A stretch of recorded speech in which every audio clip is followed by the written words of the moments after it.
వరంగల్ విమానాశ్రయానికి కేంద్రం సిద్ధంగా ఉన్నప్పటికీ గత ప్రభుత్వం భూమి ఇవ్వలేదని కేంద్ర మంత్రి కిషన్ రెడ్డి అన్నారు. హైదరాబాద్లోని భారతీయ జనతా పార్టీ కార్యాలయంలో ఏర్పాటు చేసిన మీడియా సమావేశంలో ఆయన మాట్లాడారు. తెలంగాణలో హైదరాబాద్ సహా ఇతర పట్టణాల్లో విమానాశ్రయాలు లేవు.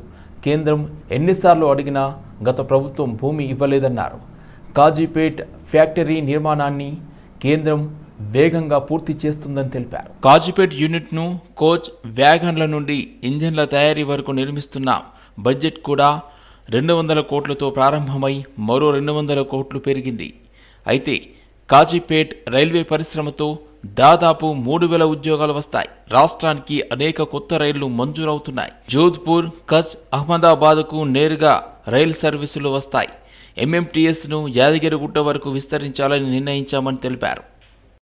బీఆర్ఎస్ కానీ కాంగ్రెస్ పార్టీ కానీ హైదరాబాద్ చుట్టే ఆలోచన చేస్తున్నారు తప్ప వరంగల్ అభివృద్ధికి చర్యలు తీసుకోవడం లేదు. మీకు అందరూ తెలుసు. నేను కేసీఆర్ గారు ఉన్నప్పుడు ఒక 20 ఉత్తరాలు వరంగల్ ఎయిర్పోర్ట్ విషయంలో రాశాను. ల్యాండ్ ఇవ్వండి మహాప్రభు, అక్కడ ఎయిర్పోర్ట్ రావాల్సినటువంటి అవసరం ఉంది. మనకు ఒకటే ఒక ఎయిర్పోర్ట్ ఉంది. అదే తెలుగు రాష్ట్రమైన ఆంధ్రప్రదేశ్ చేసుకున్నట్టయితే విశాఖపట్నం కానీ, రాజమండ్రి కానీ, విజయవాడ కానీ, కర్నూలు, పుట్టపర్తి, తిరుపతి అనేక ఎయిర్పోర్ట్లు అక్కడ ఉన్నాయి. మన దగ్గర ఒకటే ఒక ఎయిర్పోర్ట్. కేంద్ర ప్రభుత్వం ముందుకొచ్చి సివిల్ ఏవియేషన్ మినిస్టర్ కేసీఆర్ ముఖ్యమంత్రి ప్రగతి భవన్కి వెళ్ళి జ్యోతిరాదిత్య సింధియా గారు స్వయంగా మాట్లాడాడు ల్యాండ్ ఇవ్వాలని చెప్పి. ఇగో అగో అంటూ రాళ్లు వేయడమే తప్ప, విమర్శించడమే తప్ప ఏ రోజు కూడా కన్స్ట్రక్టివ్ యాక్టివిటీ చేయడానికి ఆ రోజు రాలేదు. రేవంత్ రెడ్డి గారు వచ్చిన తర్వాత ఉత్తరాలు రాశాను. ఇప్పుడు కూడా మనవి చేస్తా ఉన్నాను. భూసేకరణ పనులు వరంగల్లో వేగవంతంగా ఈ యొక్క ఎయిర్పోర్ట్కి సంబంధించి పూర్తి చేయాల్సిన అవసరం ఉంది. కోచ్ అనుకున్నాం, తర్వాత వ్యాగన్స్ అనుకున్నాం. ఈరోజు ఇంజన్స్ కూడా రావడంతో దాని బడ్జెట్ పెరుగుతూ ఉంది. ఇంకా అది మరో 200 కోట్లు పెరిగేటువంటి అవకాశం ఉంది. దానికి కూడా ప్రధానమంత్రి గారు సరే అన్నారు. అది వీళ్ళు మరి దానికి సంబంధించినటువంటి డిపిఆర్ రైల్వే శాఖ తయారు చేస్తూ ఉంది. అయినా కూడా వెనుకడుగేసేటువంటి ప్రసక్తి లేదని ఈ సందర్భంగా మనవి చేస్తా ఉన్నాను. ఒకటి యాదగిరిగుట్టకి వెళ్తారు, ఇప్పుడు పేరు మార్చారు, అందుకే యాదగిరిగుట్ట అంటున్నాను. ఆ ముఖ్యమంత్రి ఆ పేరు మారితే ఈయన మళ్ళీ వచ్చి పేరు మార్చాడు. అది యాదాద్రి కానీ యాదగిరిగుట్ట కానీ ఆడ ఎంఎంటీఎస్ అక్కడి వరకు ఎక్స్టెండ్ చేయాలని చెప్పి నిర్ణయం తీసుకోవడం జరిగింది. తనపై టన్నుల కొద్దీ కేసులు పెట్టారని, చివరికి గుండుసుదంత ఆధారం చూపలేదని భారతీయ రాష్ట్ర సమితి కార్యనిర్వాహక అధ్యక్షుడు కేటీఆర్ అన్నారు. ఖమ్మంలో ఏర్పాటు చేసిన మీడియా సమావేశంలో ఆయన పార్టీ నేతలతో కలిసి మాట్లాడారు. ధైర్యం ఉంటే ఏం ఆధారాలు ఉన్నాయో బయట పెట్టాలని డిమాండ్ చేశారు. దుబాయ్లో ఎవరో చనిపోతే నాకేం సంబంధం? దురలవాట్లకు ప్రజలు దూరంగా ఉండాలి. నేను జీవితంలో ఏనాడు సిగరెట్ కూడా తాగలేదు. సీఎం రేవంత్ రెడ్డి నాపై ఎన్నో ఆరోపణలు చేశారు. నేను ఏం చేసినా బాజాప్తుగా చెప్తా. నేను ఏపీ మంత్రి లోకేష్ను కలవలేదు. ఒకవేళ కలిసినా తప్పేంటి? నారా లోకేష్ నాకు మంచి మిత్రుడు. ఆయనతో సత్సంబంధాలు ఉన్నాయి. ఆయన పక్క రాష్ట్రం మంత్రి, నాకు తమ్ముడు లాంటి వారు. డైవర్షన్ పాలిటిక్స్ తప్ప రేవంత్ రెడ్డి 20 నెలల్లో చేసింది ఏమీ లేదని వ్యాఖ్యానించారు కేటీఆర్. మత్తు పదార్థాలకి, డ్రగ్స్కి దూరంగా ఉండండి. పొరపాటును కూడా అలవాటు చేసుకోవద్దు. పొరపాటును కూడా అవి అలవాటు చేసుకుంటే జీవితాలు నాశనం అవుతాయి. నేను జీవితంలో ఎన్నడూ సిగరెట్ కూడా తాగని వ్యక్తిని. పెండ పురుగు గుడ్ల చావిట్లోనే తిరుగుతుంది. అట్లాగే గుంపు మేస్త్రి నోట్లోంచి కంపు తప్ప ఏమీ రాదు. నికృష్టపు మాటలు తప్ప ఏది రాదని మళ్ళొక్కసారి తేలిపోయింది. ఒకరోజు ఫోన్ ట్యాపింగ్ అంటాడు, మరొక రోజు ఫార్ములా ఈ అంటాడు, ఇంకో రోజు డ్రగ్స్ అంటాడు, కాదంటే కాళేశ్వరం, లేదంటే కేసీఆర్. 20 నెలల్లో ఈ నికృష్టుడి బతుకు, ఈ రాష్ట్ర ముఖ్యమంత్రిగా ఉన్న నికృష్టుడి బతుకు కేసీఆర్ జపం చేయడం, డైవర్షన్ టాక్టిక్స్ తప్ప, హెడ్లైన్ మేనేజ్మెంటు, డెడ్లైన్ మేనేజ్మెంట్ తప్ప చేసింది ఏంది? ఇప్పటి వరకు ఈ రాష్ట్రంలో ఏ వర్గానికి నువ్వు చేసింది ఏంది నేను అడుగుతా ఉన్నా. రేవంత్ రెడ్డి గారి వల్ల బాగా లాభపడింది ఎవరయ్యా అంటే చిల్లర గాసిప్ వెబ్సైట్లు, యూట్యూబ్ ఛానళ్ళు, వాటికి పెట్టే దిక్కుమాలిన తంబునేళ్లు నడుపుకునే కొంతమందికి మాత్రం రేవంత్ రెడ్డి వల్ల కడుపు నిండా మరి బ్రహ్మాండంగా ఆదాయం వస్తున్నమాట మాత్రం వాస్తవం. ఎక్కడో ఎవడో చెప్పింది అదే నిజం అనుకుని భ్రమించి దాన్ని మళ్ళీ 10 మందిని పోగేసుకొని, మీడియాని పోగేసుకొని చిట్ చాట్ల పేరిట చిల్లర మాటలు మాట్లాడే నికృష్టుడు రేవంత్ రెడ్డి. నేను అందుకే అంటా ఉన్నా, నువ్వేదో వాగావు కదా నేను డ్రగ్స్ బిగ్స్ అని. దమ్ముంటే మగాడివైతే బయటికి వచ్చి పత్రికల్లో మాట్లాడు, నువ్వే ముఖ్యమంత్రి, నువ్వే హోంమంత్రి, ఏం ఆధారం ఉందో పెట్టు. అంతేగాని ఒక దొంగలాగా నీకు అలవాటైన పని చీకట్లో కూర్చొని 10 మందితో ఒకటి చెవులో కూడా కొరుక్కొని పనికిమాలిన మాటలు మాట్లాడుతూ టైంపాస్ చేయకు. ఈ శవాల మీద పిల్లలు ఏరుకోవడం ఏందే నాకు అర్థం కాదు. ఎవరో చనిపోతే దుబాయ్లో దాన్ని నాకంట కట్టడం ఏంది నీ బొందా? ఏమైనా జ్ఞానం ఉందా నీకు అసలు? లోకేష్ ఏమన్నా నీలక్క సంచులు మోసినోడా? లోకేష్ ఏమన్నా నీలక చదువు రానోడా? కలిస్తే తప్పేంది? ఒకవేళ కలవలేదు కలిస్తే తప్పేంది? అయినా నాకు తెలియక ఇంకో మాట అడుగుతా. పక్క రాష్ట్ర మంత్రి యువకుడు, నాతో డెఫినెట్గా సత్సంబంధాలు ఉన్నాయి, ఇద్దరం కూడా ఫ్రెండ్లీగా ఉంటాము. కలవలేదు కానీ కలిస్తే తప్పేంది నాకు తెలియక అడుగుతా. అయినా మీ పెద్ద బాసు చంద్రబాబు కొడుకే కదా. చంద్రబాబు రేవంత్ రెడ్డి 2 రాష్ట్రాలకు ముఖ్యమంత్రులని, తెలంగాణ హక్కుల కోసమే సీఎం మంత్రులు ఢిల్లీకి వెళ్తున్నారని కాంగ్రెస్ వర్కింగ్ ప్రెసిడెంట్ జగ్గారెడ్డి తెలిపారు.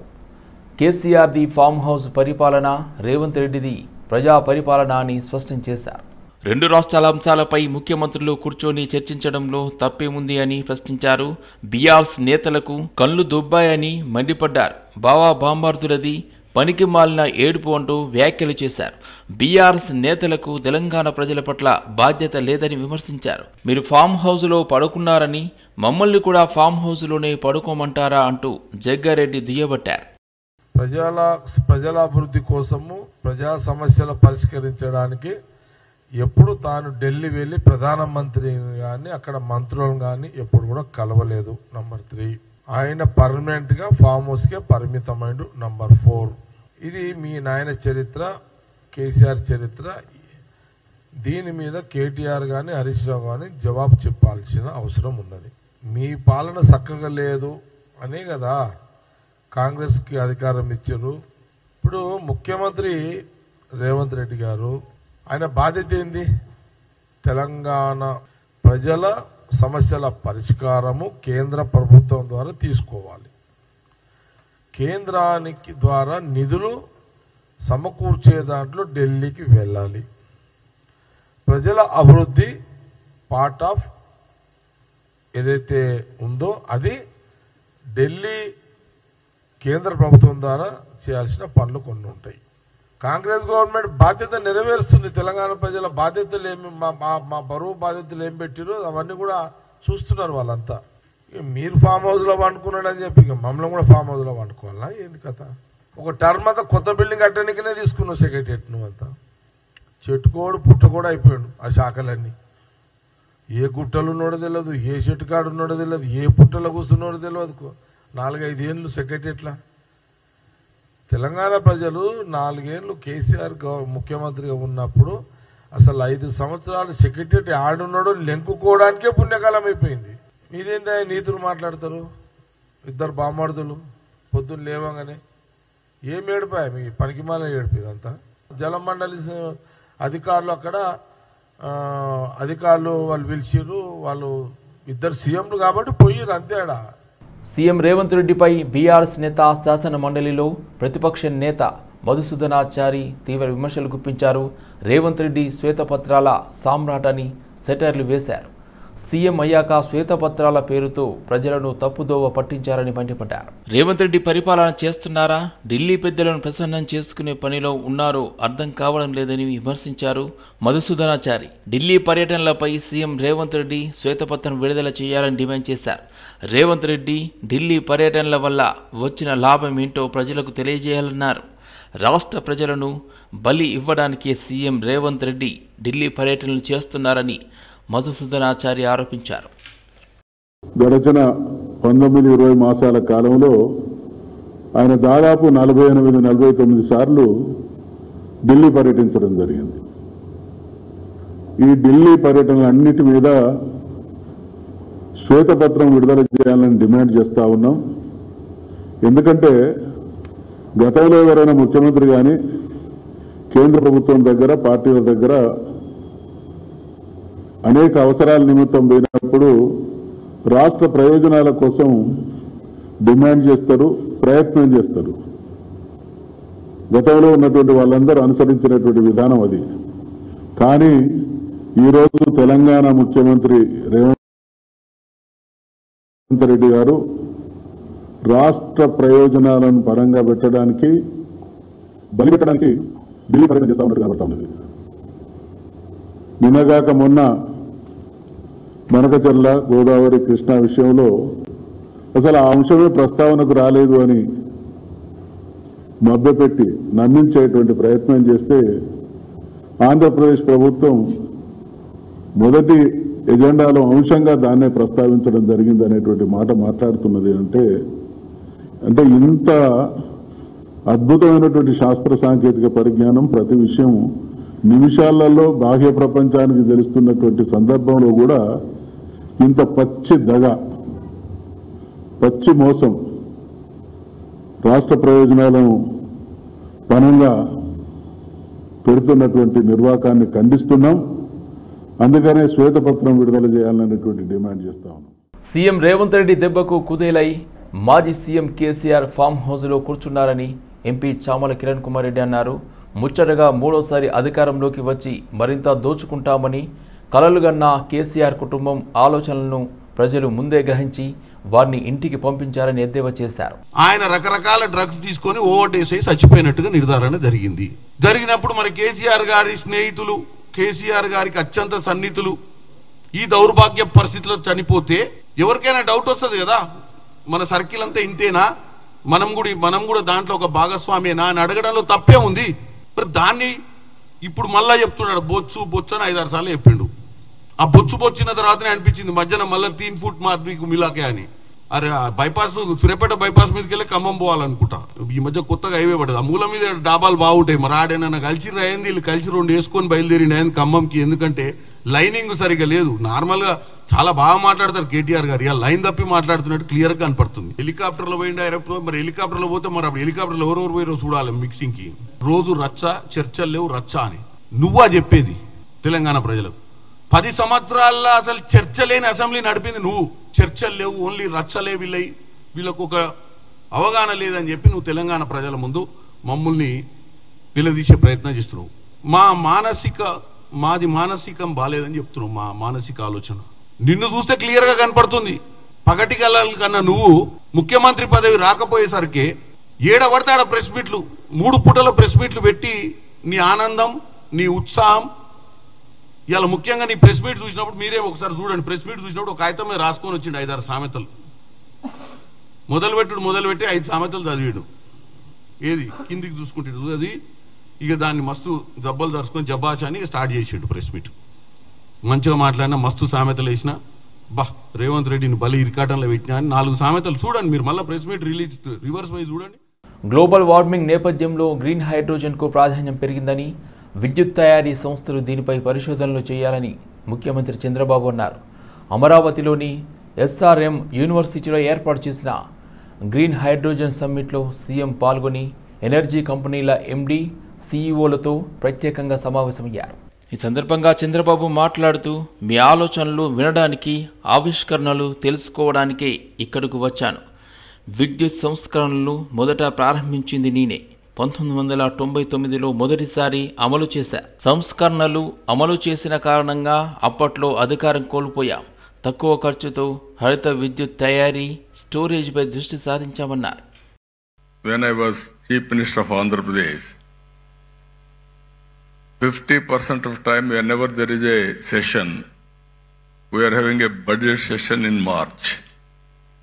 March is the best season for agriculture. They need power and also hot. Automatically there is no power. All MLAs used to block the assembly through adjournment motions. Then I used to discuss about, there were days we adjourn the assembly, go to the field, what is happening, and then come back and report to the assembly members. Then I thought, in this country, better to go for reforms. Already one state has introduced reforms, Orissa. They were forced to withdraw reforms again because of pressure from public and political parties. In this country, I started first time power sector reforms in 1999 or 2000. That is the beginning. First regulatory commission has been set up. And also transmission, distribution, generation companies have come for more accountable and transparency and better delivery. కాలకేయుల్లా TDP నేతలు వ్యవహరిస్తున్నారని వైఎస్ఆర్సీపీ మహిళా విభాగం అధ్యక్షురాలు MLC Varudu Kalyani మండిపడ్డారు. Nagari MLA గాలి Bhanuprakash RK రోజాపై దిగజారుడు వ్యాఖ్యలు చేశారంటూ ఆగ్రహం వ్యక్తం చేశారు. సభ్య సమాజం సిగ్గుతో తలవంచుకునేలా మాట్లాడారన్న వరుదు కళ్యాణి భానుప్రకాష్ను టీడీపీ నుండి సస్పెండ్ చేయాలని డిమాండ్ చేశారు. రోజా మీద దారుణమైన వ్యాఖ్యలు చేస్తే మహిళా కమిషన్ ఏం చేస్తుందంటూ ఆమె ప్రశ్నించారు. మహిళా కమిషన్ సుమోటోగా కేసు స్వీకరించారా? ప్రభుత్వ తప్పులను ఎత్తి చూపితే ఇష్టానుసారంగా మాట్లాడతారా? రోజా మీద చేసిన వ్యాఖ్యలు మీ ఇంట్లో ఆడవారి మీద చేస్తే మీరు ఊరుకుంటారా? టీడీపీ అంటే తెలుగు దండుపాల్యం పార్టీగా మారింది అంటూ వరుదు కళ్యాణి దుయ్యబట్టారు. పార్టీలో ఉండే మహిళలకి ఎంత దారుణంగా వీళ్ళు మాట్లాడినా కనీసం స్పందించరు, కనీసం యాక్షన్ తీసుకొని పరిస్థితి మనం చూస్తూ ఉన్నాము. గతంలో ఎన్నో సంఘటనలు తీసుకుంటే రోజా గారు ప్రజా సమస్యల మీద ఎంతగానో తన వాయిస్ వినిపించారు, ప్రజల తరపున పోరాటం చేశారు, ప్రజల పక్షాన నిలిచి ప్రభుత్వాన్ని ప్రశ్నించిన పరిస్థితి మనం చూసాము. ఆవిడ ప్రభుత్వాన్ని ప్రశ్నిస్తున్నారు అని చెప్పి ఆవిడ కోసం ఎంత దారుణంగా మాట్లాడతారా? ఎంత దారుణమైన వ్యాఖ్యలు ఒక మహిళను ఉద్దేశించి హీరోయిన్కి తక్కువ, వ్యాంప్కి ఎక్కువ అంటూ, లేదంటే 2000 రూపాయలకి ఏదైనా చేస్తారంటూ. ఆవిడ 200లకు పైగా సినిమాలు చేశారు. అలాంటి వ్యక్తి గురించి ఇలాంటి వ్యాఖ్యలు చేస్తారా? ఆవిడ 40 సంవత్సరాలుగా సినిమా ఇండస్ట్రీలో ఉన్నారు, 25 సంవత్సరాలుగా రాజకీయాల్లో ఉన్నారు. ప్రతి దగ్గర కూడా ప్రజల తరపున నిలిచిన వ్యక్తి, మహిళా సమస్యల మీద ఇన్ని పోరాటాలు చేశారు. అలాగే నగరిలో కూడా ఎంతగానో అభివృద్ధి చేయడానికి ఆవిడ తాపత్రయపడి ఎన్నో అభివృద్ధి కార్యక్రమాలు చేసిన సంగతి మేమందరం కూడా ప్రత్యక్షంగా చూసాము. అలాంటి వ్యక్తి గురించి ఎంత దారుణమైన వ్యాఖ్యలు గాలి భానుప్రకాష్ గారు చేయడం చాలా దారుణం, చాలా బాధాకరం. ఇదే వ్యాఖ్యల్ని భానుప్రకాష్ గారికి ఒకటే నేను అడుగుతున్నాను, ఇదే వ్యాఖ్యల్ని మీ కుటుంబ సభ్యులు, మీ కుటుంబంలో ఉన్న ఆడవాళ్ళ మీద ఎవరైనా చేస్తే మీరు ఊరుకుంటారా? ఇలాంటి వ్యాఖ్యల్ని మీరు సహించగలరా? మరి ఒక మహిళ మీద, ఒక మాజీ మంత్రి ఆవిడ మీద ఇలాంటి దారుణమైన వ్యాఖ్యలు ఎలా చేయాలనిపించింది? ఆవిడ చేసిన తప్పేంటి? మీ అవినీతిని ప్రశ్నించారు, మీరు చేసిన ఇసుక దందాని ప్రశ్నించడం జరిగింది. దాని వలన మీరు దాన్ని తట్టుకోలేక ఈ విధంగా ఆవిడ మీద వ్యక్తిగత విమర్శలు చేస్తూ, లేని అభాండాలు చేస్తూ ఇంత దారుణమైన వ్యాఖ్యలు చేయడం. ఎంతో ఆసక్తిగా ఎదురు చూస్తున్న ట్రెండ్స్ ఎగ్జిబిషన్ హైదరాబాద్లోని శ్రీనగర్ కాలనీలోని శ్రీ సత్యసాయి నిగమాగమంలో ప్రారంభమైంది. ఈ కార్యక్రమానికి ఫిమినా మిస్ ఇండియా భవ్య రెడ్డి హాజరు కాగా భారతదేశ వస్త్ర వారసత్వం మరియు వ్యవస్థాపక స్ఫూర్తిని ప్రతిబింబించే ఈ 3 రోజుల వేడుకను అధికారికంగా ప్రారంభించారు. జూలై 18 నుండి జూలై 20 వరకు భారతదేశ చేతి పనుల యొక్క గొప్ప శ్రేణిని ప్రదర్శిస్తుంది. 18, 19 and 20th at Srinagar Colony Satya Sai Nigam. We have a lot of products and our exhibitors have come from various places from Gujarat and from Erode, Tamil Nadu. We also have people from Delhi coming in, Mumbai, with a lot of very attractive products. We also have 2 gold jewelers, one being Devi Pavitra and the other being Naveen Gold Bros. Please come visit us. We are a brand from 15 years. We go by the name Trends Exhibitions. We do beautiful dresses and inka 2 days ee exhibition undi. Nen prati okka stall వెళ్ళాను and experience చేశాను, like the beautiful varieties, and I am definitely going to add a lot of these items to my cart while going, and I genuinely want you guys to visit it because you are going to have an amazing experience. ఇక్కడికి వచ్చి హ్యాపీగా shop చేసి వెళ్ళండి. Srinagar Colony Satya Sai Nigam. Satya Sai Nigam. Okay, do you want me to say that part? Yeah, this is the place. Okay. So from the top. From the top, nahi. So I have come to Abhinaya by Trends exhibition. It's on the 18th, 19th and 20th in Srinagar Colony and Satya Sai Nigam. Nigam. Yeah. Namaskar.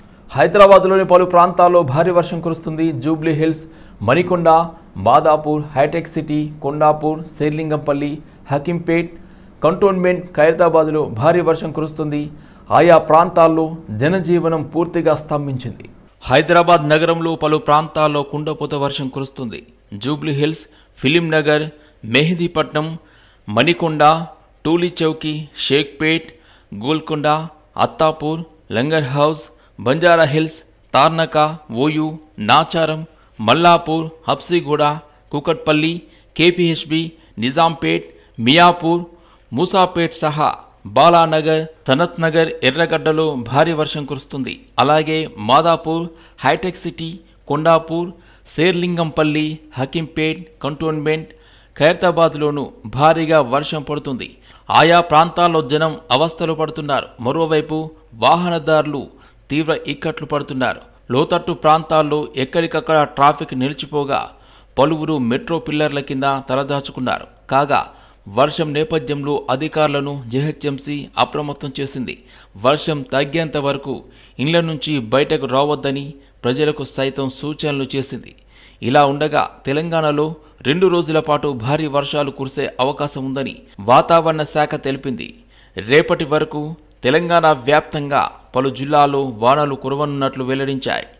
Hyderabad, Jayashankar Bhupalpally, Medchal, Malkajgiri, అదేవిధంగా ములుగు, కరీంనగర్, మహబూబ్ నగర్, సంగారెడ్డి, సిద్దిపేట, వికారాబాద్, నాగర్ కర్నూల్, పెద్దపల్లి, రంగారెడ్డి, వరంగల్, హన్మకొండ జిల్లాలకు భారీ వర్ష సూచన చేసింది. ఆయా జిల్లాల్లో గంటకు 40 కిలోమీటర్ల వేగంతో ఈదురుగాలు వీచే అవకాశం ఉందని వాతావరణ శాఖ హెచ్చరించింది. ప్రజలు అప్రమత్తంగా ఉండాలని సూచించింది.